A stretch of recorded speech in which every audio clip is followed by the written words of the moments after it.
Dans ce tutoriel, nous allons traiter du seuil de rentabilité. Prenons l'exemple de l'organisation d'une soirée d'étudiants. Certaines charges sont fixes, comme la location de la salle, la sono, l'assurance par exemple.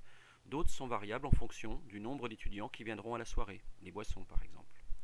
La question que se posent les organisateurs est donc combien faut-il qu'il y ait au minimum d'étudiants pour rentrer dans nos frais? Eh bien cette question s'apparente au principe du seuil de rentabilité. Pour traiter un exercice sur le seuil de rentabilité, il est nécessaire de répartir les charges de la comptabilité générale en deux groupes. Les charges variables, comme les achats de marchandises, de matières premières, transport, énergie, qui varient proportionnellement à l'activité de l'entreprise, donc au chiffre d'affaires. Et les charges fixes, qui sont indépendantes du niveau d'activité de l'entreprise, comme les loyers, les salaires, les amortissements, les remboursements d'emprunts ou les contrats d'assurance. La méthode du coût variable peut aider à prendre de nombreuses décisions dans l'entreprise, comme apprécier la profitabilité des différents produits, de choisir de développer les produits à plus forte marge ou au contraire d'abandonner des lignes de produits dont la marge est négative, voire de décider de faire soi-même ou d'externaliser donc certains produits. La démarche est la suivante.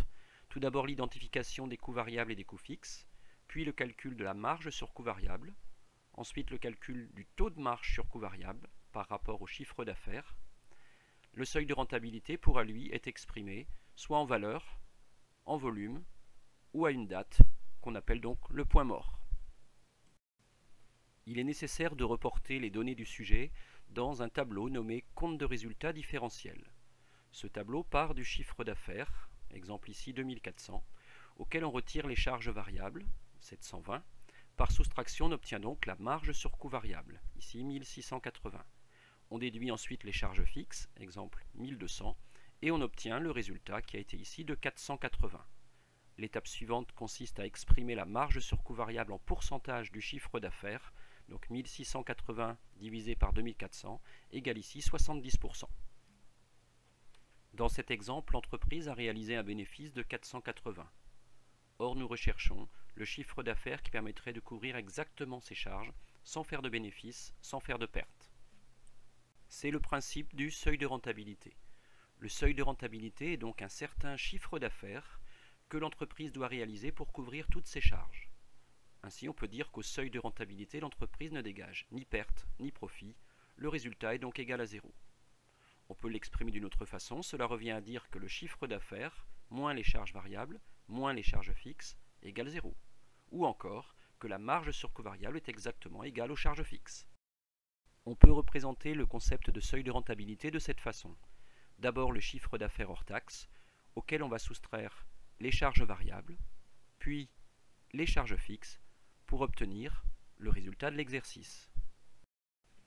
Par soustraction entre le chiffre d'affaires et les charges variables, on retrouve donc la marge sur coût variable. Celle-ci est égale aux charges fixes plus au résultat. Le seuil de rentabilité étant le chiffre d'affaires qui dégage un résultat nul, on se rend compte que dans ce cas, la marge sur coût variable est exactement égale aux charges fixes.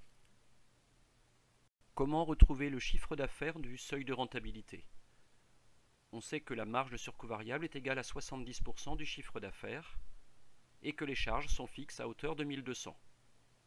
On peut donc en déduire que 0,70x est égal à 1200 et retrouver ce x, le chiffre d'affaires du seuil de rentabilité, soit 1714.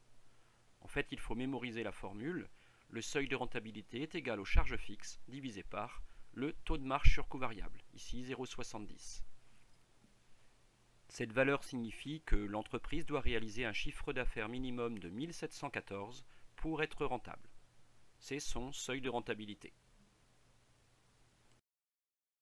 Pour représenter le seuil de rentabilité graphiquement, il faut porter en abscisse le chiffre d'affaires et en ordonnée la marge sur coût variable et les charges fixes. Les charges fixes sont une droite parallèle à l'abscisse. La marge sur coût variable étant proportionnelle au chiffre d'affaires, elle passe par 0.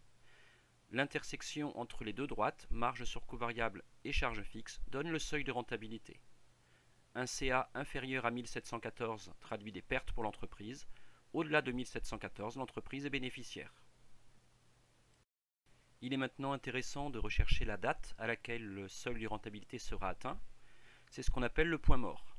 Si on estime que les 2400 vont être réalisés sur l'ensemble de l'année, sur 360 jours, alors la question est combien faut-il de temps pour faire 1714 ? Par règle de 3, nous trouvons donc le 17 septembre. Attention, si l'entreprise ferme pendant un mois, il faut compter sur 330 jours. On termine avec deux indicateurs. La marge de sécurité qui est égale au chiffre d'affaires réalisé par l'entreprise moins le seuil de rentabilité, et l'indice de sécurité qui correspond à cette marge exprimée en pourcentage du chiffre d'affaires.